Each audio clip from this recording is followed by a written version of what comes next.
ओम नमो भगवते वासुदेवाय।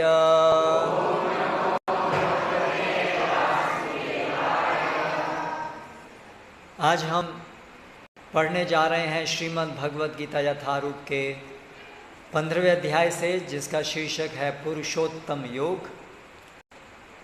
श्लोक क्रमांक 6। न तद्भासयते सूर्यो न शशांको न पावकः यद्गत्वा न निवर्तन्ते तद्धाम परमं मम। नहीं, तत् वह भासयते प्रकाशित करता है, सूर्यः सूर्य, न तो शशांकः चंद्रमा, न तो पावकः अग्नि बिजली, यत् जहाँ, गत्वा जाकर, न कभी नहीं, निवर्तन्ते वापस आते हैं, तद्धाम वह धाम, परमं परम, मम मेरा। ये भगवद गीता का अध्याय 15 है, श्लोक क्रमांक 6। न तद्भासयते सूर्यो न शशांको न पावकः यद्गत्वा न निवर्तन्ते तद्धाम परमं मम। अनुवाद और तात्पर्य द्वारा कृष्ण कृपा मूर्ति श्री श्रीमद् अभय चरणारविंद भक्ति वेदांत स्वामी श्रील प्रभुपाद इस्कॉन के संस्थापक आचार्य। वह मेरा परम धाम न तो सूर्य या चंद्रमा के द्वारा प्रकाशित होता है और न अग्नि या बिजली से। जो लोग वहाँ पहुँच जाते हैं वे इस भौतिक जगत में फिर से लौट कर नहीं आते। तात्पर्य, यहाँ पर आध्यात्मिक जगत अर्थात भगवान कृष्ण के धाम का वर्णन हुआ है, जिसे कृष्ण लोक या गोलोक वृंदावन कहा जाता है। चिन्मय आकाश में न तो सूर्य प्रकाश की आवश्यकता है, न चंद्र प्रकाश अथवा अग्नि या बिजली की, क्योंकि सारे लोग स्वयं प्रकाशित हैं। इस ब्रह्मांड में केवल एक लोक सूर्य ऐसा है जो स्वयं प्रकाशित है, लेकिन आध्यात्मिक आकाश में सभी लोग स्वयं प्रकाशित हैं। उन समस्त लोकों के, जिन्हें वैकुंठ कहा जाता है, चमचमाते तेज से चमकीला आकाश बनता है, जिसे ब्रह्म ज्योति कहते हैं। वस्तुतः यह तेज कृष्ण लोक गोलोक वृंदावन से निकलता है। इस तेज का एक अंश महत्तत्व अर्थात भौतिक जगत से आच्छादित रहता है। इसके अतिरिक्त ज्योतिर्मय आकाश का अधिकांश भाग तो आध्यात्मिक लोकों से पूर्ण है, जिन्हें वैकुंठ कहा जाता है और जिनमें से गोलोक वृंदावन प्रमुख है। जब तक जीव इस अंधकारमय जगत में रहता है तब तक वह बद्ध अवस्था में होता है, लेकिन जो ही वह इस भौतिक जगत रूपी मिथ्या विकृत वृक्ष को काट कर आध्यात्मिक आकाश में पहुंचता है, त्यों ही वह मुक्त हो जाता है।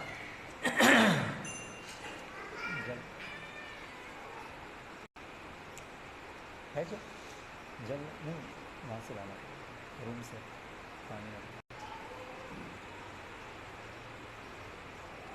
तब वह यहाँ वापस नहीं आता।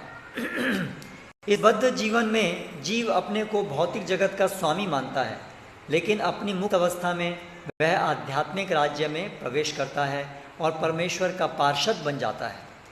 वहाँ पर वह सच्चिदानंद में जीवन बिताता है। इस सूचना से मनुष्य को मुग्ध हो जाना चाहिए। उसे उस शाश्वत जगत में ले जाए जाने की इच्छा करनी चाहिए और सच्चाई के इस मिथ्या प्रतिबिंब से अपने आप को विलग कर लेना चाहिए। जो इस संसार से अत्यधिक आसक्त हैं, उनके लिए इस आसक्ति का छेदन करना दुष्कर होता है, लेकिन यदि वह कृष्ण भावनामृत को ग्रहण कर ले तो उसके क्रमशः छूट जाने की संभावना है। उसे ऐसे भक्तों की संगति करनी चाहिए जो कृष्ण भावना भावित होते हैं। उसे ऐसा समाज खोजना चाहिए जो कृष्ण भावनामृत के प्रति समर्पित हों और उसे भक्ति करनी सीखनी चाहिए। इस प्रकार वह संसार के प्रति अपनी आसक्ति विच्छेद कर सकता है। यदि कोई चाहे कि केसरिया वस्त्र पहनने से भौतिक जगत के आकर्षण से विच्छेद हो जाएगा तो ऐसा संभव नहीं है। उसे भगवत भक्ति के प्रति आसक्त होना पड़ेगा। अतः मनुष्य को चाहिए कि गंभीरतापूर्वक समझे कि 12वें अध्याय में भक्ति का जैसा वर्णन है वही वास्तविक वृक्ष की इस मिथ्या अभिव्यक्ति से बाहर निकलने का एकमात्र साधन है। वही वास्तविक वृक्ष की इस मिथ्या अभिव्यक्ति से बाहर निकलने का एकमात्र साधन है। 14वें अध्याय में बताया गया है कि भौतिक प्रकृति द्वारा सारी विधियां दूषित हो जाती हैं, केवल भक्ति ही शुद्ध रूप से दिव्य है। यहाँ परमम मम शब्द बहुत महत्वपूर्ण है। वास्तव में जगत का कोना कोना भगवान की संपत्ति है, परंतु दिव्य जगत परम है और 6 ऐश्वर्यों से पूर्ण है। कठोपनिषद 2:2-15 में भी इसकी पुष्टि की गई है कि दिव्य जगत में सूर्य प्रकाश, चंद्र प्रकाश या तारागण की कोई आवश्यकता नहीं है। न तत्र सूर्यो भाति न चंद्र तारकम, क्योंकि समस्त आध्यात्मिक आकाश भगवान की आंतरिक शक्ति से प्रकाशमान है। उस परम धाम तक केवल शरणागति से ही पहुंचा जा सकता है, अन्य किसी साधन से नहीं। ओम ज्ञानतिमिरान्धस्य ज्ञानञ्जनशलाकया चक्षुरुन्मीलितं येन तस्मै श्रीगुरवे नमः। श्रीचैतन्यमनोभीष्टं स्थापितं येन भूतले स्वयं रूपकदा मह्यं ददाति स्वपदान्तिकं। वन्देऽहं श्रीगुरो श्रितः पदकमलं श्रीगुरून् वैष्णवांश्च। श्रीरूपं साग्रजातं सहगणरघुनाथान्वितं तं सजीवं साद्वैतं सावधूतं परिजनसहितं कृष्णचैतन्यदेवं श्रीराधा कृष्णपादान् सहगणललिता श्रीविशाखान्वितांश्च। जय श्रीकृष्ण चैतन्य प्रभु नित्यानंद श्री अद्वैत गदाधर श्रीवासादि गौरभक्तवृंद। हरे कृष्णा कृष्ण कृष्ण हरे हरे, हरे राम राम राम हरे हरे।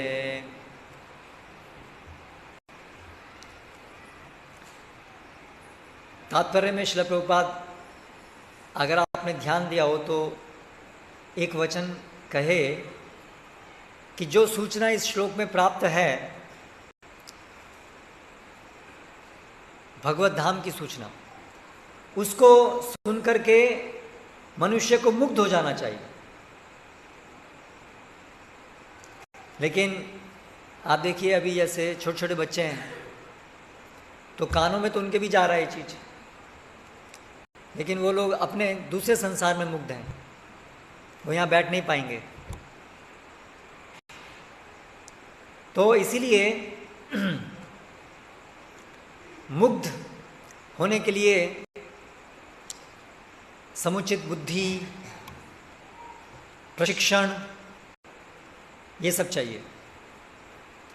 तो आप लोग जो बड़े लोग बैठे हैं, हम लोग सब बच्चे एक प्रकार के जगत में मुग्ध हैं, हम भी किसी और प्रकार के जगत में मुग्ध हैं।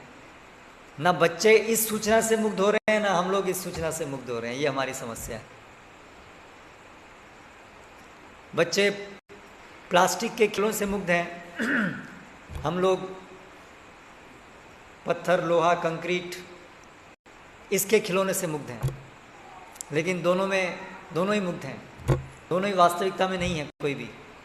इसलिए ये सब जो जानकारी है इसको सुनते ही जो हमें आकर्षण होना चाहिए कि अभी तो बस हम भगवत धाम जाने के लिए ही जीवन का एक ही लक्ष्य है, भगवत धाम जाएंगे। यहाँ क्यों सड़ रहे हैं आप देखिए, जो वृतांत है वैकुंठ का, भगवत धाम का,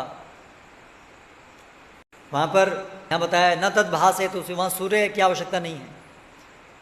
और साथ साथ में वहाँ पर यानी सूर्य की आवश्यकता नहीं है, मतलब वहाँ स्वयं सब प्रकाशमान है, वहाँ अंधकार नहीं है, सभी प्रकार का अंधकार के साथ साथ कोई व्याधि नहीं है, बुढ़ापा नहीं है, जॉब करने की आवश्यकता नहीं है, स्कूल में जाकर के पढ़ाई करने की आवश्यकता नहीं है, झगड़े सुलझाने की आवश्यकता नहीं, क्योंकि झगड़े ही नहीं होते। इसलिए वकीलों का काम नहीं है वहाँ पर, डॉक्टरों का काम नहीं है वहाँ पर। तो डॉक्टर वकील जो है वो परेशान नहीं हो तो हम क्या करेंगे वहाँ जाकर के? सबके लिए बहुत काम है वहाँ। लेकिन वो सब काम कैसा काम है? केवल खेल का काम है, खेलना है वहाँ। आप देखिए, हम जीवन में पैसा कमाते हैं, मेहनत करते हैं, किस लिए? कि खाली टाइम मिले। एक समय 5-6 दिन मेहनत करेंगे जिससे कि संडे आएगा फिर, हाँ, काम नहीं करना पड़े, और काम करके फिर रिटायरमेंट ले लेंगे, बस कुछ काम नहीं करना पड़े। बेसिकली हम क्या चाहते हैं कि विवश होकर के काम नहीं करना पड़े, कि पेट पालने के लिए काम करना पड़ता है ना। ये हमारी विवशता है कि पेट पालने के लिए काम करना पड़ता है, लेकिन हमारी इच्छा क्या है कि ऐसा हो जाए कि पेट पालने के लिए काम नहीं करना पड़े। इसलिए हम लोग सैर सपाटे पे जाते हैं, ऐसे कुछ मनोरंजन करते हैं, और बहुत लोग क्रिकेट या अलग अलग प्रकार के खेल। बेसिकली हम सब केवल आनंद में रहना चाहते हैं, लेकिन इस भौतिक जगत में हम क्या देखते हैं कि आनंद के लिए बहुत परिश्रम करना पड़ता है, और वो भी आनंद जो होता है बहुत छोटा होता है, बहुत कम समय के लिए होता है, और उसके लिए इतना परिश्रम करना पड़ता है। और वो जो आनंद होता है उसमें भी रुकावट होती हैं, समय से पहले ख़त्म हो जाता है, बहुत सारी समस्याएं। लेकिन जो भगवत धाम है, वैकुंठ है, जो हमारा सबका अपना घर है, अपना गांव। लोग पूछते हैं आपका गांव कौन सा है, तो ये हमारे गांव का वर्णन चल रहा है यहाँ पर। हमारा गांव है ये, जहाँ से हम आए हैं, जहाँ के वास्तविक हम वासी हैं। गोलोक वृंदावन, वहाँ के हम वासी हैं। आप सोचिए हमारी वर्तमान स्थिति कैसी है कि हमें जन्म होता है हमारा, बहुत, एक तो माँ के गर्भ में हम पहले 9 महीने 10 महीने बड़ी कष्टप्रद स्थिति में रहते हैं, उसके बाद बाहर आते ही और ज़्यादा कष्ट अनुभव करते हैं। प्राकृतिक सर्दी गर्मी, कितनी सारी चीज़ें हम अनुभव करते हैं। उसके बाद फिर पढ़ाई करनी पड़ती है, और उसके बाद अलग अलग प्रकार की चिंताएं आती हैं जीवन में, एक के बाद कुछ। हम सोचते हैं कि ये लास्ट होगा, शायद इसके बाद कुछ शांति मिलेगी। शांति मिलने से पहले कुछ और समस्या आती हैं। ऐसे जीवन में देखें तो कष्ट ही कष्ट होते हैं ज़्यादातर। तो अभी बारिश है, तो अभी बारिश जब ख़त्म होने का समय आएगा तो हम त्राही ख़त्म होगा ये बारिश, परेशान हो गए बारिश से, है ना। फिर अभी कब बारिश ख़त्म होगी, फिर सर्दी, हाँ अच्छा हो गया अभी, फिर जब सर्दी चलेगी तो सर्दी कब ख़त्म होगी। कोई सीज़न ऐसा नहीं जिसमें परेशानी नहीं होती हो। और अगर बहुत अच्छा सीज़न है तो मच्छर आते हैं फिर बहुत सारे परेशान करने के लिए। जब ज़्यादा सर्दी नहीं है, ज़्यादा गर्मी नहीं है, तो फिर मच्छर भी बहुत आते हैं। तो ऐसा ये जगत है जिसमें कि समस्याएं आती रहेंगी बिना बात। लेकिन इसके विपरीत यहाँ पर वर्णन है हमारे शास्त्रों में कि न तद्भासयते सूर्य। ये बहुत ही जगत जो हम देख रहे हैं और जो हम नहीं देख पा रहे हैं, ये सबसे परे एक और स्थिति है। ये भौतिक जगत ही सब कुछ नहीं है। ये भौतिक जगत की सीमाएं भी हम पहुंच नहीं पाए हैं और पहुंच भी नहीं सकते हैं। ये जो ब्रह्मांड है, एक ब्रह्मांड जिसमें हम हैं, उसकी सीमा तक भी हम नहीं पहुंच पाएंगे। शास्त्रों में हमारे पूरे ब्रह्मांड का वर्णन है। यहाँ लगाया ना आपने, पीछे एक चार्ट लगा है, ब्रह्मांड का एक चित्रण है। तो हम जहाँ रह रहे हैं इसको भूमंडल कहते हैं। ऐसे इस ब्रह्मांड, जिस ब्रह्मांड में हम हैं, उसमें ऐसे 14 ग्रह के अलग अलग मंडल हैं। 14, उसमें से हम बीच में हैं। हमारे ऊपर और बहुत सारे मंडल हैं, नीचे भी हैं। इसलिए जो आप आसमान में देखते हैं वो सब ऐसे अलग अलग मंडल हैं, ग्रहों के मंडल हैं जो हम दिखते हैं। और हमारी आँखें हम सब तक नहीं देख सकते हैं, केवल स्वर्ग लोक तक देख सकते हैं। चंद्रमा दिखता है, सूरज दिखता है, ये सब स्वर्ग लोक के स्थान हैं। और ये है भू, और स्वर्गलोक और इसके बीच में भी एक और है, उसको भूवर कहते हैं, भूर भूवर स्वर। तो जो बीच में है वो भूवर, वहाँ कौन रहते हैं? भूत प्रेत रहते हैं, वो भूत प्रेतों का कैपिटल है। फिर स्वर्गलोक से ऊपर और भी अन्य लोक हैं जहाँ पर सिद्धगण रहते हैं, ऋषिगण रहते हैं, जो महान महान तपस्या करके इस भौतिक जगत से आते हैं, तो वो आगे अपने आगे तपस्या वहाँ करते हैं। श्री श्री राधाधारी भगवान की जय। और इस भौतिक जगत में सबसे जो ऊपर लोक है वो ब्रह्म लोक कहलाता है। वहाँ पर ब्रह्मा जी का वो स्थान है। ब्रह्मा जी जो इस सृष्टि में प्रथम जीव हैं, और फिर नीचे भी हैं, है ना, इस भूमंडल से नीचे भी हैं। सबसे नीचे पाताल है, और फिर उस पाताल लोक के पास में बहुत सारे नरक, 24 ग्रह हैं जो नरक कहलाते हैं। और फिर वो सबके नीचे समुद्र है जिसको गर्भोदक समुद्र कहते हैं, गर्भोदक, जहाँ पर गर्भोदकाशायी विष्णु अनंत शेष के ऊपर शयन करते हैं।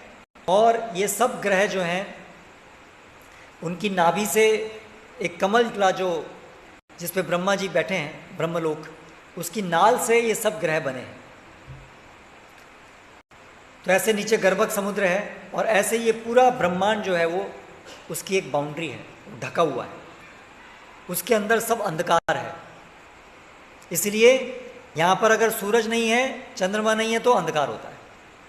अभी जैसे रात हो रही है, और अभी अमावस्या गई थोड़े दिन पहले, तो चंद्रमा भी नहीं है, बहुत थोड़ा सा होगा अभी सुबह सुबह कुछ थोड़ा दिखेगा। तो अगर चंद्रमा नहीं है, सूरज नहीं है, तो यहाँ पर बिल्कुल गुप्त अंधेरा रहता है। ये इस भौतिक जगत का लक्षण है, क्योंकि ये पूरा ऐसे कवर्ड है। लेकिन इस भौतिक जगत, और ऐसे कई सारे ब्रह्मांड हैं, एक नहीं है, अनगिनत ब्रह्मांड है। और वो सब के सब जो हैं, एक और कारण समुद्र है, वो समुद्र में तैर रहे हैं, एक एक ब्रह्मांड। और एक एक ब्रह्मांड के अंदर की जो स्थिति है वो मैंने आपको बताई। एक एक ब्रह्मांड के अंदर फिर से एक ब्रह्मांड का आधा भाग जो है वो पानी से भरा हुआ है, जिसको गर्भो समुद्र कहते हैं, गर्भा समुद्र। और ऐसे सारे ब्रह्मांड भी तैर रहे हैं एक और समुद्र में, जिसको कारण समुद्र कहते हैं।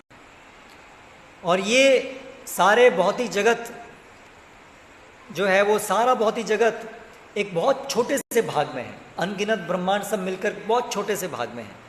बाकी सारा जो स्थिति है उसको वैकुंठ कहते हैं।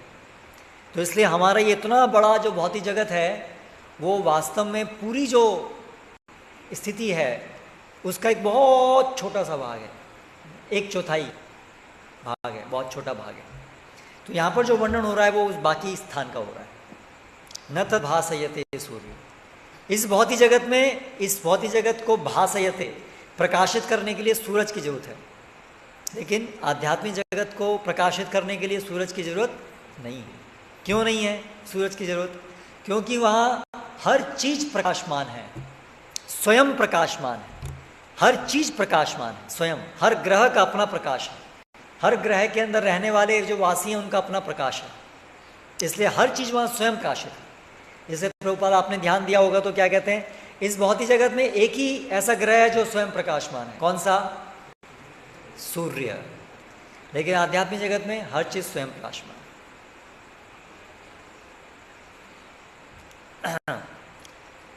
वहां पर कौन रहता है और क्या करते हैं वहां, ये सब जानना बहुत जरूरी है। क्यों जरूरी है? अगर हमें इस भौतिक जगत के विषय में हम समझ रहे हैं कि भौतिक जगत तो दुखालयम है, अगर हमें कोई कहे कि आप भौतिक जगत छोड़ करके आध्यात्मिक जगत में जाओ, तो आप वहां पर तभी जाएंगे जब इस भौतिक जगत से बहुत बहुत बहुत बहुत अच्छी स्थिति वहां होगी, तभी जाएंगे आप, नहीं तो क्यों जाएंगे? तो अगर आप बाइबल को देखें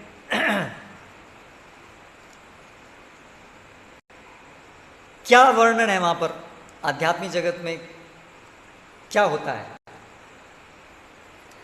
तो बहुत थोड़ा सा वर्णन है। गॉड, क्या वर्णन है कि वहाँ पर गॉड रहते हैं, ठीक है, हम क्या करेंगे, हम वहाँ जाएंगे और वहाँ क्या करेंगे, क्या होगा। तो गॉड जो है उनका एक बहुत प्रकाश निकलता है और वहाँ जाकर के वो प्रकाश को हम देख करके आश्चर्यचकित हो जाएंगे, ठीक है। लेकिन कितना समय आश्चर्यचकित होने के बाद कुछ तो करने के लिए कुछ होना चाहिए ना। प्रकाश, वो प्रकाश जो है वो सामान्य प्रकाश नहीं है, ये ट्यूबलाइट वाला प्रकाश नहीं है जिसकी बात हो रही है, वो आध्यात्मिक प्रकाश है, वो बहुत सुंदर है ना। शास्त्रों में भी उसका वर्णन हुआ है, ब्रह्म ज्योति उसको कहते हैं। तो वो कोई भौतिक प्रकाश नहीं है। आजकल क्या प्रसिद्ध है कि लोग क्या करते हैं, बोलते हैं आप ध्यान लगाओ। किसके ऊपर ध्यान लगाओ? एक सामने बल्ब जला देते हैं 0 वाट का या कोई भी, बोले बल्ब के लाइट के ऊपर ध्यान करो तो आप आध्यात्मिक जगत में चले जाओगे। लेकिन आध्यात्मिक जगत में ये बल्ब वाला प्रकाश नहीं है।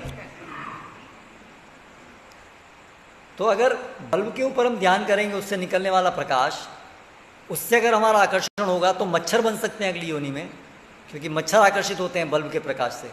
लेकिन आध्यात्मिक जगत में जाने के लिए ये ट्यूबलाइट वाले प्रकाश से आकर्षित होकर के आध्यात्मिक जगत में नहीं जा सकते। लेकिन केवल बस प्रकाश, ठीक है, प्रकाश बहुत आकर्षक हो सकता है, लेकिन भौतिक जगत में वैरायटी है ना। भौतिक जगत में इतने सारे अलग अलग हमारे संबंध हैं, हमारे भाई बहन, माता पिता, पत्नी पति, बच्चे, उनके साथ हमारा रिलेशनशिप है, कितनी सारी विविधता है। और विविधता होने से ही तो जीवन में एक आनंद आता है ना। वैरायटी, विविधता जीवन में एक आनंद का एक महत्वपूर्ण कारण है। तो कई दार्शनिक आध्यात्मिक जगत के विषय में ऐसा विचार रखते हैं कि आध्यात्मिक जगत में कोई विविधता नहीं है, कोई विविधता नहीं है, वहाँ कोई रूप नहीं है, कोई रूप नहीं है वहाँ, बस एक चेतना है, बस निराकार निर्विशेष चेतना है, बस एक दिव्य प्रकाश है जो सब जगह फैला हुआ है। तो अगर केवल वही वर्णन है आध्यात्मिक जगत का, तो वो इतना आकर्षक नहीं है कि इस भौतिक जगत को छोड़ करके वहाँ जाने की कोशिश करें। ठीक है, यहाँ दुख है, लेकिन फिर भी वहाँ कुछ सुख भी है, विविधता का सुख है। तो हमें फिर वहाँ जाने की इच्छा क्यों होगी? क्योंकि वहाँ जाने के लिए तो बहुत तपस्या करनी होती है, प्रयास करना होता है। तो वो अगर इतना आकर्षक नहीं होगा आध्यात्मिक जगत का वर्णन, तो फिर हम क्यों जाएंगे? इसीलिए आप देखिए, भारतवर्ष के अंदर हजारों साल से भगवत गीता है, शास्त्र हैं, सही बात है ना। भगवान कृष्ण यहाँ इस भूमि में आते हैं और आपके तो यहीं नज़दीक में रहे हैं, द्वारका में भी, है ना। लेकिन फिर भी आप सोचिए कितने लोग उत्साहित हैं कि हमें भगवत धाम जाना है। एनालाइज कीजिए, कितने लोग उत्साहित हैं, कितने लोगों का जीवन का ध्येय है भगवत धाम जाना।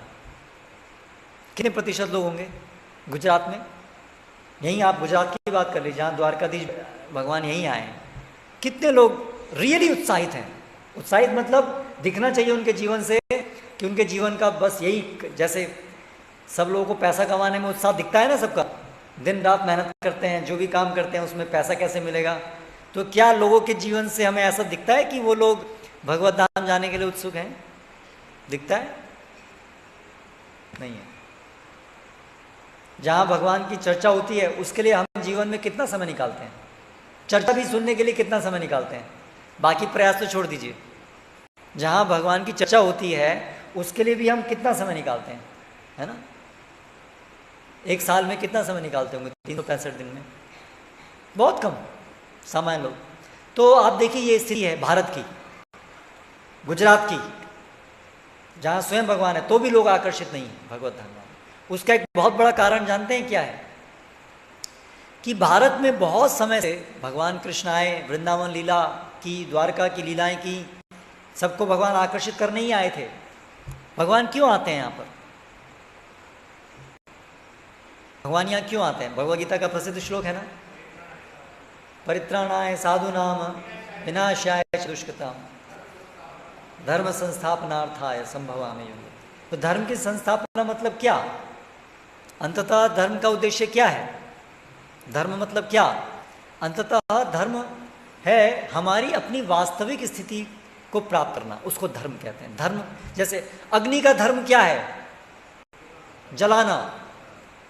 धर्म का मूल अर्थ है कोई भी वस्तु का स्वाभाविक गुण, उसको उसका धर्म कहते हैं। तो धर्म की स्थापना, तो हमारे धर्म की स्थापना के लिए भगवान आते हैं। हमारा धर्म क्या है? क्या कहेंगे हमारा धर्म क्या है? कोई हाथ उठाइए जो बता चाहते हैं क्या है हमारा धर्म।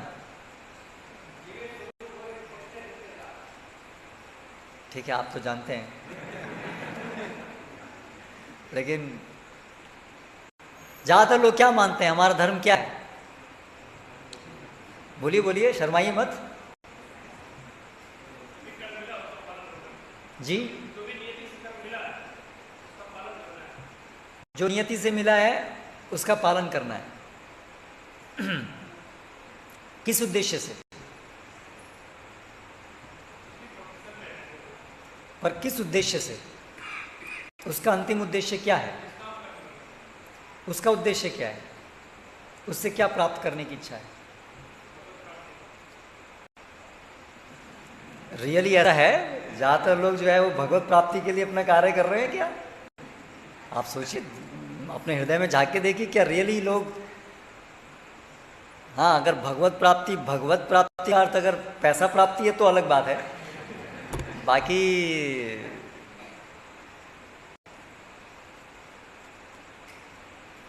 सही बात है। आप लोग गुजरात के हैं तो आपके हृदय में भगवान के प्रति स्नेह तो है ही, इसलिए आप लोग कुछ ऐसा विचार कर पाते हैं, अच्छी बात है। लेकिन ज़्यादातर हम लोग गंभीर नहीं हैं भगवत प्राप्ति के बारे में। कहने के लिए हम लोग बोलते हैं हाँ भगवत प्राप्ति करना है जीवन में, लेकिन हमारा जो व्यावहारिक जीवन है ज़्यादातर वो भगवत प्राप्ति के लिए नहीं है। हम कोई भगवत धाम के प्रति आकर्षित नहीं है, हम इसी भौतिक जगत के प्रति बहुत आकर्षित हैं। यही हमारी समस्या है। जब हम इस भौतिक दुख है, दुख लग रहा है, लेकिन फिर भी आशा है कि मैं ऐसा कुछ काम करूँगा, और अगर हम भगवान के कुछ भक्त भी हैं तो भगवान कुछ मेरे जीवन में ऐसा कर देंगे कि बस ये सब दुख खत्म हो जाएंगे, बस होने वाले हैं थोड़े दिन में, और थोड़ा सा प्रयास करता हूँ फिर सब ठीक हो जाएगा, है ना। तो ऐसे करके एक आशा हमारी बनी रहती है कि जल्दी ही सब ठीक हो जाएगा, जल्दी ही सब ठीक हो जाएगा। हम मन्नतें मांगने भी जाते हैं इसलिए मंदिर में, भगवान ये समस्या इसको ठीक कर दो, तो हमारी एक आशा है कि एक दिन ठीक हो जाएगा। ऐसी आशा करते करते इतिहास में कितने लोग आए गए, है ना, लेकिन भौतिक जगत तो भौतिक जगत ही रहने वाला है, उसके अंदर तो स्थिति ठीक नहीं होने वाली है। जन्म मृत्यु बुढ़ापा बीमारी रहना ही रहना है, हमारी प्लानिंग फेल होनी ही होनी है ना? तो इतना सब होने पर भी हम इस भौतिक जगत की आसक्ति छोड़ नहीं पाते हैं। शास्त्रों में इसके लिए उदाहरण दिया है, जैसे एक कीड़ा होता है जो मल में रहता है। अब मल तो मल है, सबसे घृणित चीज़ है, लेकिन वो कीड़ा जो है वो मल से ही आसक्त होता है। अगर आप उसको मल से निकाल के बाहर रखेंगे अच्छी जगह पे, साफ स्वच्छ जगह पे, तो उसे लगेगा पता नहीं मुझे कहाँ रख दिया, वो वापस मल में जाएगा। तो हम लोग की ऐसी स्थिति है, शास्त्र में ये वर्णन है, हम लोग इसी प्रकार मल के कीड़े की तरह हो गए हैं। ये संसार मल की तरह से उसकी व्याख्या है, ये संसार जो है वो मलकूप है। शास्त्रों में इस संसार का वर्णन मलकूप, ऐसा गड्ढा जहाँ लोग मल त्याग करते हैं। पहले पूर्व काल में खेत में जाते थे और ऐसे व्यवस्था होती थी, कहीं कहीं गड्ढा है तो मल त्याग करने के लिए गड्ढा होता। तो ऐसा ये जगत मलकूप की तरह से वर्णन है, इतना घृणित है ये संसार। इस संसार में है क्या? जन्म मृत्यु बुढ़ापा बीमारी चिंताएं, यही तो है। ये शरीर क्या है? मल है। इसके अंदर अगर ये जो खाल है ना, ये खाल बहुत पतली होती है, खाल बहुत मोटी नहीं है। थोड़ा सा भी ये खाल आप हम छील दें, इसके अंदर क्या निकलेगा?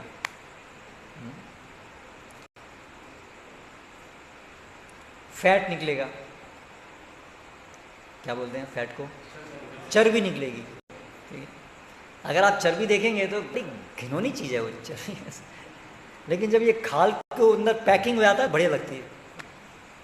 बाकी अंदर चर्बी है और जो मल मूत्र हम त्याग करते हैं वो अंदर ही तो है, वही रक्त है, मज्जा है, हड्डियां हैं, ये शरीर इसका झोला है। सारी जो ये सब चीज़ें जो बदबू वाली और सब इतनी घनी चीज़ें, उसी का अच्छा सा एक खाल के अंदर पैकिंग कर दिया है। आजकल सब ऐसे होता है ना, पैकेजिंग का ज़माना है, अंदर कुछ भी बढ़िया बाहर अच्छा पैकिंग कर देते हैं। तो भगवान ने, ब्रह्मा जी ने तो बहुत बढ़िया पैकिंग करके दिया। इतना खराब ये सब अंदर है, लेकिन उसका पैकिंग अच्छा करने हम लोग इतने आसक्त हो जाते हैं शरीर से, अपने शरीर से, दूसरों के शरीर से, है ना। ऐसे ही जगत में आप देख लीजिए, सब कुछ सिस्टम सब ऐसा ही है। पदम पदम यद विपदाम, शास्त्र में इसलिए बताया पदम पदम यद विपदाम, हर पद पे विपदा है, हर पद पे विपदा है। तो इस जगत में हमें क्यों रहना चाहिए? ये जगत रहने लायक तो ना है। सारा जीवन हमारा समस्याओं का निवारण करने में चला था, फिर भी समस्याएं नहीं खत्म होती हैं। हम जीवन में करते ही क्या है? और समस्याओं का निवारण ही करते हैं, और क्या करते हैं? अगर आप एनालाइज करेंगे जीवन को, जीवन में क्या कर रहे हैं? बचपन से हम बच्चों को, बेटे मेहनत करो, क्यों? जीने के लिए संघर्ष। एक थ्योरी है ना पूरी, सर्वाइवल, स्ट्रगल फॉर एग्जिस्टेंस। जीवन एक संघर्ष है, जीवन एक संघर्ष है। तो क्यों संघर्ष में रहना है? अगर हमें पता चल जाए कि ऐसा भी एक हमारा जीवन है, वास्तव में हमारा जीवन संघर्ष के लिए नहीं बना है, वास्तव में हमारा जीवन केवल आनंद प्रमोद के लिए बना है, संघर्ष के हमारा जीवन नहीं बना है। लेकिन हमको ये सिखाया गया है जीवन संघर्ष है, क्योंकि सब हम देखते हैं, सब लोग संघर्ष ही कर रहे हैं। हमारे पिताजी को देखते हैं, वो पूरा जीवन संघर्ष किए, दादाजी वो संघर्ष किए, अड़ोसी वो संघर्ष किया, पड़ोसी वो संघर्ष किया। इसलिए हमको लगता है जीवन संघर्ष ही, और कुछ नहीं, है ना। कोई आदमी बचपन से ही बीमारी पैदा हुआ हो, है ना, उसका पेट खराब ही था बचपन से ही, तो उसको पता भी नहीं चलेगा कि स्वास्थ्य क्या होता है ना, क्योंकि उसने कभी अनुभव ही नहीं किया है। तो हमारी स्थिति ऐसी है, चिरकाल से, करोड़ों करोड़ों करोड़ जन्मों से हम इसी जगत में हैं। इसलिए हमें कोई याददाश्त भी नहीं है कि हमारा जो वास्तविक जीवन आध्यात्मिक जगत में था वो कैसा था, हमें कोई याददाश्त नहीं है अभी, हम सब भूल गए हैं। और सब लोग जितने भी यहाँ इकट्ठे हैं, करोड़ों करोड़ों, सब लोग की यही स्थिति है, सब लोग भूले बैठे हैं उसको चिरकाल से। और सबका अनुभव क्या है? इसी भौतिक जगत का। इसीलिए सबको लगता है यही सच्चाई है, स्ट्रगल फॉर एग्जिस्टेंस, जीवन एक संघर्ष है। और अगर कोई ये वर्णन सुनाता है कि भाई ये संघर्ष के लिए जीवन नहीं है, ऐसा जीवन उपलब्ध है जहाँ कोई संघर्ष नहीं है, तो हमको लगता है ये ऐसे ही मनगढ़ंत कहानी बोल रहे हैं। ऐसा हो सकता है कभी? हमें तो दिखता नहीं कहीं। अरे ये संघर्ष कर रहा है, वो संघर्ष किया, पिताजी ने संघर्ष, दादाजी ने संघर्ष किया, सबने संघर्ष किया, तुम्हें विश्वास नहीं होता है कि ऐसा है। तो इसलिए एक कहानी भी है। एक नदी थी, नदी के इस पार एक गांव था, नदी के उस पार एक गांव था। दोनों गांव की स्थिति बिल्कुल अलग थी। नदी के इस पार जो लोग रहते थे वो बड़ा प्राकृतिक जीवन, सरल जीवन, अच्छा जीवन जीते थे। और जो इस तरफ के गांव के लोग थे, वहाँ गांव में एक प्रथा थी कि सब लोगों को हमेशा अपने कंधे के ऊपर बड़े बड़े पत्थर ढोना है, ऐसी प्रथा थी वहाँ। तो सब लोग जो हैं जब भी हमेशा पत्थर कंधे पे ढोते थे, रखते थे, और हमेशा पसीना आता था, श्रम, मेहनत, लेकिन उनका वही जीवन था। सब लोग ऐसा ही करते थे, पिताजी भी ऐसा करते थे, बच्चा भी ऐसा करता था। और ये लोग नदी के पास पार के लोगों को देखते थे, अरे ये लोग कोई पत्थर नहीं ढो रहे हैं, आराम से चल रहे हैं, नाच रहे हैं, गा रहे हैं, और हम तो यहाँ पत्थर ढो रहे हैं। तो जो नदी के इस पार के लोग थे वो कभी कभी उनको बुलाते थे, आओ भाई आओ, यहाँ आ जाओ, यहाँ क्यों पत्थर ढो रहे हो, यहाँ आ जाओ, हमारे साथ रहो। तो नहीं नहीं नहीं नहीं, हम ये हमारा तो यही घर है, हम यहीं रहेंगे, है ना। तो उनमें से किसी एक आदमी के को चलो चलो जाके देखते हैं वहाँ क्या है। तो उसने तैरना शुरू किया, जाना शुरू किया, लेकिन पत्थर नहीं छोड़े, ये नहीं छोड़ सकते। तो पत्थर के साथ में तैरना शुरू किया, लेकिन बीच में डूब गया, वहाँ तक पहुँच ही नहीं पाया। तो उसी प्रकार से हम लोगों की स्थिति है यहाँ पर भगवान आए, खुद आए भगवान, खुद पूरा हमें एडवर्टाइजमेंट करके दिखाया पूरा। एडवर्टाइजमेंट भी आजकल का जैसा एडवर्टाइजमेंट नहीं है, झूठा होता है आजकल का एडवर्टाइजमेंट, तो सच्चाई नहीं होता है, केवल वो एडवर्टाइजमेंट में होता है वो चीज़, बाहर के जगत में नहीं होता है ना। लेकिन भगवान ऐसा झूठा एडवर्टाइजमेंट नहीं करते हैं, भगवान सच्चाई दिखाते हैं। तो आप देखिए भगवान स्वयं आए, भगवान ने वो जो वृंदावन है, गोलोक वृंदावन, वो यहाँ उपस्थित किया। वो द्वारका जो वहाँ पर भी है, वही द्वारका का एक सैंपल भगवान ने यहाँ बनाया। आप देखिए भगवान ने हमारे लिए क्या क्या काम किया है। भगवान ने पूरा सैंपल क्रिएट किया है। जैसे कोई होता है सोसाइटी बनती है तो उसमें पहले एक सैंपल घर बनाते हैं, करेक्ट। तो ऐसे ही भगवान ने पूरा सैंपल, पूरा वही आध्यात्मिक जगत का एक सैंपल यहाँ भगवान ने बनाया। भगवान यहाँ खुद आए और भगवान अपने साथ वो सारे जो आध्यात्मिक जगत के उनके संगी हैं, उनमें से कुछ लोगों को भगवान यहाँ लेके आए, और वही पूरा जीवन जो आध्यात्मिक जगत में, जो वैकुंठ में, जो गोलोक में जो होता है, वही चीज़ यहाँ भगवान जी। और क्यों? हमें बुलाने के लिए। अरे क्यों ये पत्थर ढो रहे हो यहाँ पर? ये जन्म, मृत्यु, बुढ़ापा, बीमारी, चिंता, ये शरीर जो सारी व्याधि मंदिर, इस शरीर को क्या कहते हैं? व्याधि मंदिर कहते हैं। ये शरीर में क्यों आप सड़ रहे हो? यद गत्वा न निवर्तन्ते तद धाम परमम मम, वापस आ जाओ। भगवान बुला रहे हैं हमको। धर्म, वास्तविक धर्म क्या है? अपने वास्तविक घर जाना, अपनी वास्तविक कार्य। हमारा वास्तविक प्रोफेशन क्या है? डॉक्टर, इंजीनियर हमारा वास्तविक प्रोफेशन नहीं है। हमारा वास्तविक प्रोफेशन क्या है? कृष्ण सेवा। वो प्रोफेशन नहीं है। प्रोफेशन मतलब जिससे पैसा मिलता है, इस तरह से वो प्रोफेशन नहीं है, लेकिन ये हमारी वास्तविक जीवन है। प्रेममयी भगवान की सेवा। भगवान प्रेम के स्रोत हैं, भगवान आनंद के स्रोत हैं, इसलिए भगवान की सेवा में आनंद ही आनंद है। भगवान सभी, सारे जगत में जो भी आनंद है वो इसीलिए है क्योंकि वो भगवान के संबंधित है। अन्यथा कोई जगत में कोई आनंद किसी जगह नहीं है। आनंद के स्रोत वही हैं। इवन जो भौतिक जगत में जो हम मिथ्या आनंद अनुभव करते हैं, वो भी भगवान के ही आनंद का बिगड़ा हुआ रूप है। भगवान ही सभी आनंद के स्रोत हैं। तो सोचिए, अगर हम वास्तविक जो स्रोत है उससे हमारा संबंध हो जाए तो वास्तविक आनंद में मिलेगा। अभी जो हम तथाकथित आनंद, वो तो आनंद की परछाई है जिसको हम आनंद मान रहे हैं, इसीलिए संतुष्ट नहीं है, क्योंकि वो परछाई है, वो आनंद नहीं है, वो आनंद की परछाई। जैसे होता है ना, प्रकाश होता है, प्रकाश की परछाई पड़ जाती है, लेकिन वो प्रकाश वास्तविक नहीं, वो केवल परछाई है। उससे भी थोड़ा उजाला होता है, उससे भी थोड़ा उजाला होता है, लेकिन उससे अंधकार नहीं मिट सकता, उससे ये रात्रि नहीं खत्म होगी, है ना। सूरज के प्रकाश से ये चल रही है ना आपकी ये हैलोजन्स, कैसे चल रही है? इनका प्रकाश का स्रोत क्या है? सूर्य है ना। सूर्य की ही ऊर्जा कन्वर्ट होकर के ये प्रकाश है। लेकिन इस प्रकाश से आप रात्रि के अंधकार को हटा पाएंगे? नहीं हटा पाएंगे।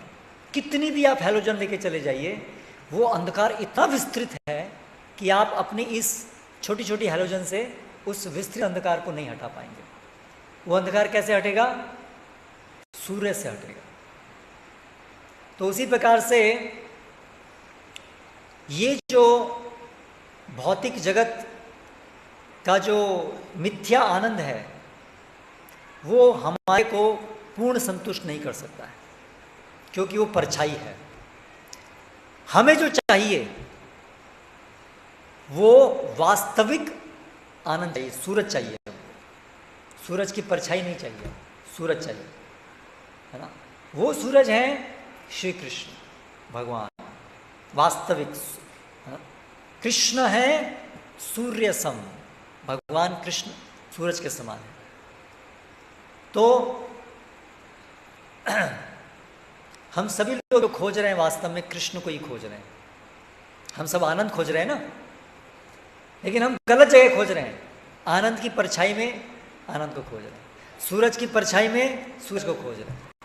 इसलिए हम कभी भी हम इसलिए निराश होते हैं क्योंकि हम गलत जगह ढूंढ रहे हैं। जैसे मृग तृष्णा होती है, मृग तृष्णा पानी का आभास होता है। जैसे आप सड़क पे जाते हैं गर्मी में, तो सड़क पे पानी दिखता है, दूर से पानी है, लेकिन वो पानी नहीं है। पानी की वो भ्रम है, पानी का परछाई है वो एक। तो उसी प्रकार से इस भौतिक जगत के अंदर जो भी तथाकथित सुख है, सगे संबंधियों का सुख, भौतिक वस्तुओं को भोगने का सुख, अच्छा सुंदर सुंदर खाने का सुख, ये सब वास्तविक कृष्ण सेवा से मिलने वाले सुख का की एक परछाई है। उस परछाई में सुख ढूंढना बंद करना होगा। भगवान यही सिखाने के लिए हमें आते हैं, वृंदावन लीला करते हैं। ये है वास्तविकता और आपका ये भौतिक जगत है उसकी परछाई। ये इस पूरे अध्याय में आप देखिए, पुरुषोत्तम योग में भगवान ने ऐसे ही शुरू किया। भगवान ने इस भौतिक जगत को कैसे विवरण दिया कि एक अश्वत्थ वृक्ष है जिसकी जड़ें ऊपर हैं, पत्तियां शाखाएं नीचे की तरफ हैं। ऊर्ध्व मूलम अधः शाखा अश्वत्थम आहुर अव्ययम छंदांसि यस्य प्रणानि यस्तम वेद स वेदवित्। तो ऐसा पेड़ कहाँ देखने को मिल सकता है? वास्तविकता में तो ऐसा पेड़ होता नहीं है। पेड़ की जड़ें नीचे होती हैं और शाखाएं ऊपर की तरफ होती हैं। लेकिन एक जलाशय में, अगर जलाशय किनारे पे कोई पेड़ है तो उस पेड़ की जब परछाई जलाशय में पड़ती है तो उस परछाई में हम क्या देखते हैं?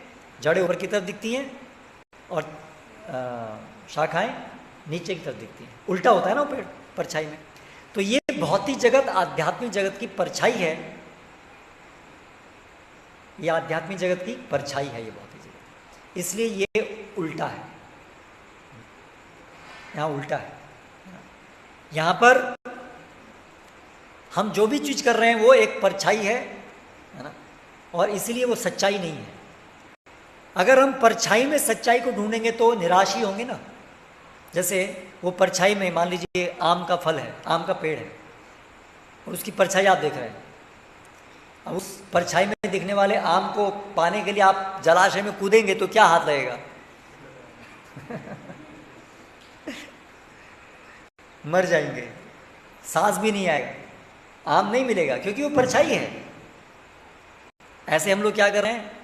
आध्यात्मिक जगत की ये परछाई है, इसलिए हमें दिखता है अरे आनंद है इस भौतिक जगत में, बंगला बनाने में आनंद है, समाज में ये प्राप्त करने में आनंद है, संबंधों में आनंद है। लेकिन जब वो चीज़ प्राप्त होती है, तथाकथित रूप से मिलती है, तो लगता है आनंद तो इसमें है ही नहीं, भ्रम हो गया, इल्यूजन। चलो ठीक है, ये आम में आनंद नहीं आया है, वो सामने है, अभी और आगे जाना है, थोड़ा पैसा कम मिला, अभी लखपति बने, करोड़पति बने। करोड़पति बनेंगे तो बढ़िया पूरा आनंद हो जाएगा। फिर करोड़पति बनने के लिए मेहनत करते हैं।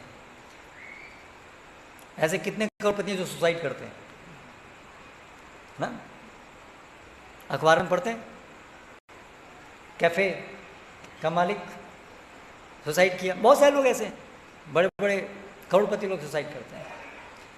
और चलिए बाकी करोड़पति लोग सुसाइड नहीं करें, लेकिन सुखी नहीं है, सुखी नहीं है कोई भी, अंतःकरण में निराशा है।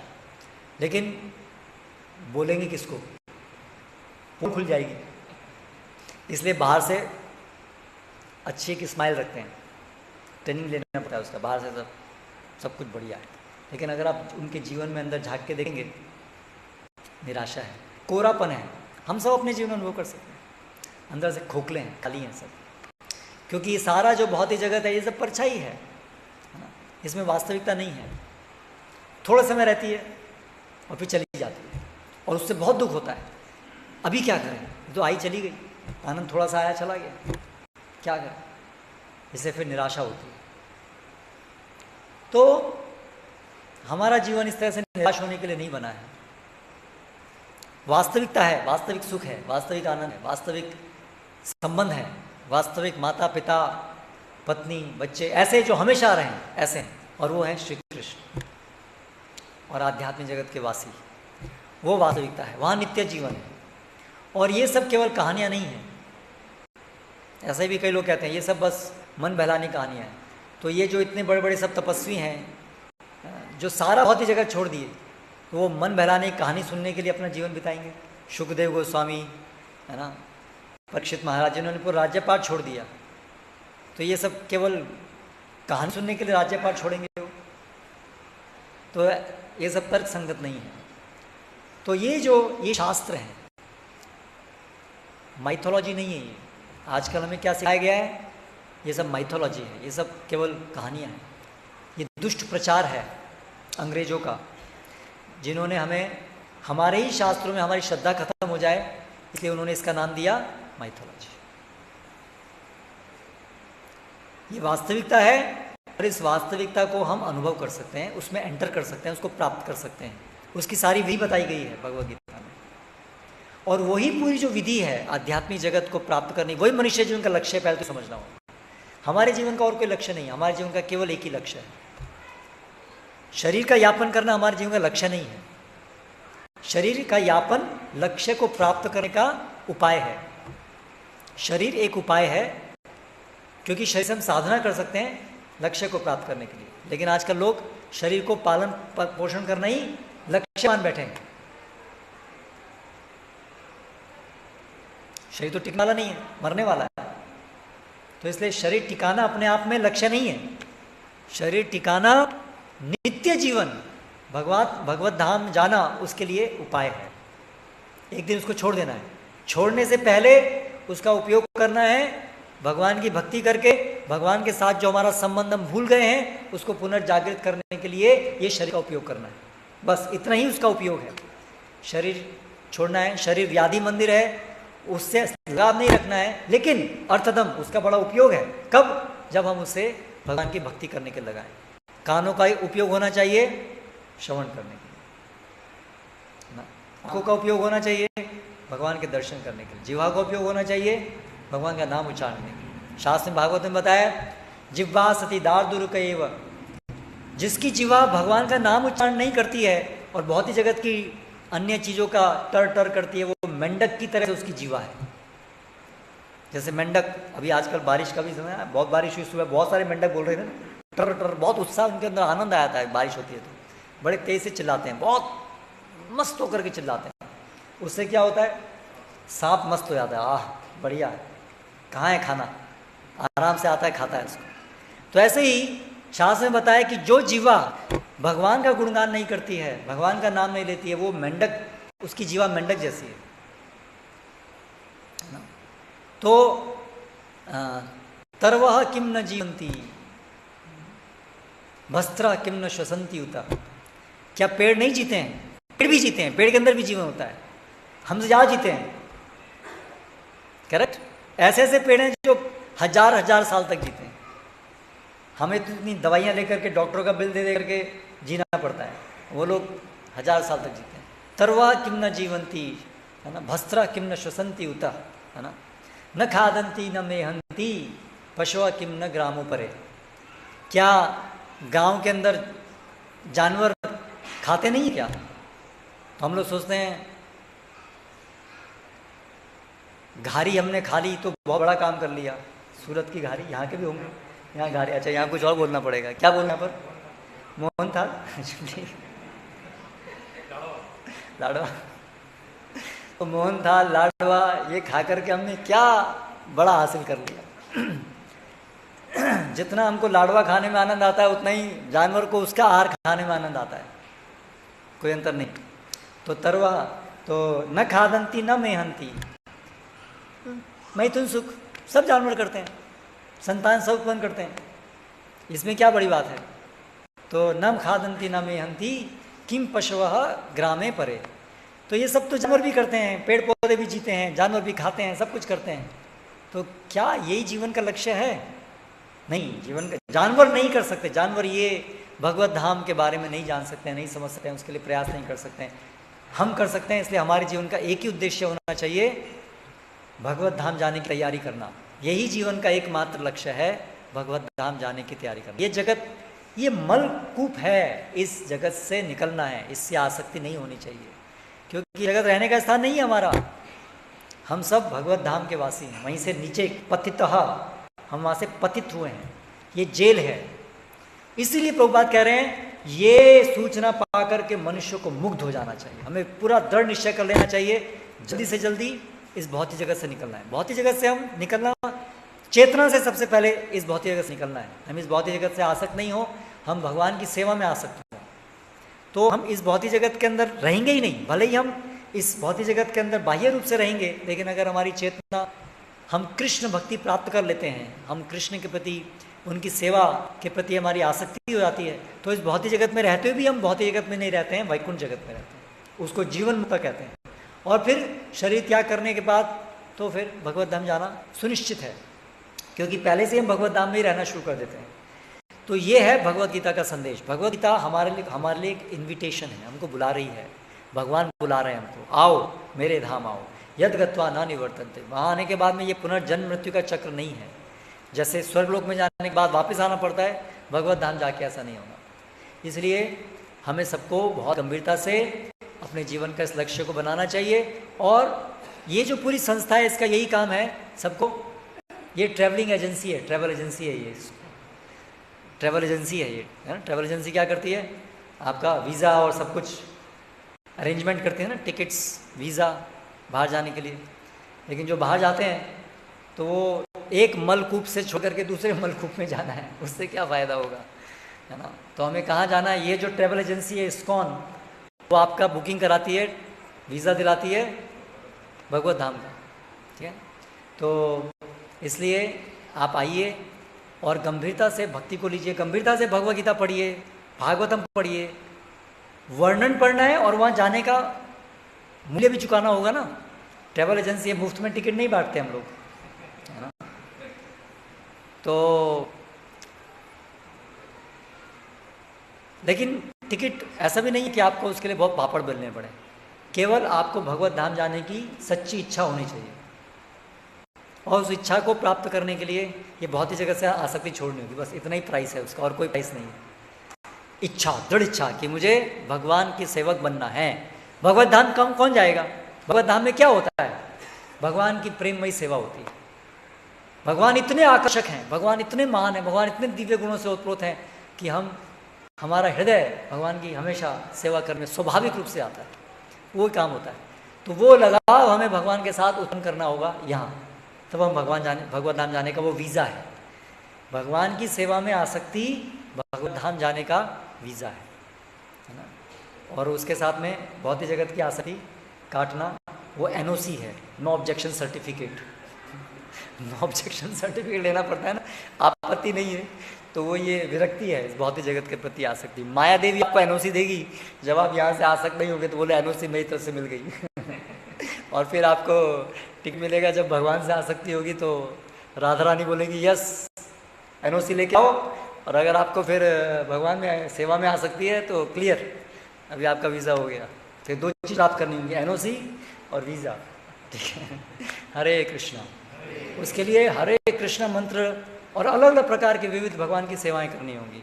वो सब प्रशिक्षण यहाँ हैं, तो यहाँ आइए, उस प्रशिक्षण को लीजिए। हरे कृष्ण।